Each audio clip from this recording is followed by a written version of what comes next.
আসসালামু আলাইকুম রাহমাতুল্লাহ।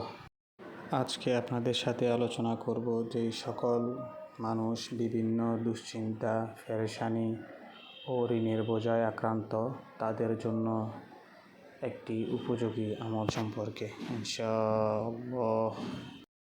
হাদিস শরীফে আছে, যে ব্যক্তি এই দোয়াটি সকাল এবং সন্ধ্যায় পাঠ করবে, আল্লাহ তাআলা তার সকল চিন্তা, পেরেশানি ও ঋণ থেকে মুক্ত করিয়া দিবেন।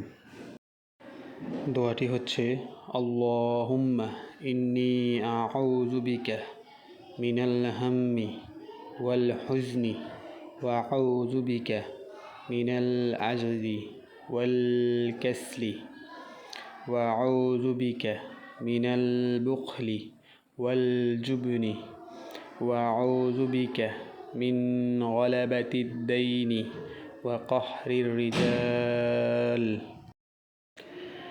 দোয়াটির অর্থ হচ্ছে, আয় আল্লাহ, আমি চিন্তা ও পেরেশানি হইতে আপনার আশ্রয় প্রার্থনা করিতেছি,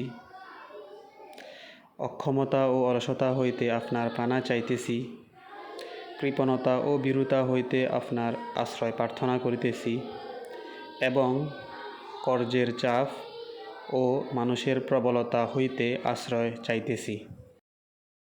দোয়াটি আপনারা প্রতিদিন সকাল অর্থাৎ ফজরের পর এবং সন্ধ্যা অথবা মাগরিবের পর আপনারা এই দোয়াটি পাঠ করবেন।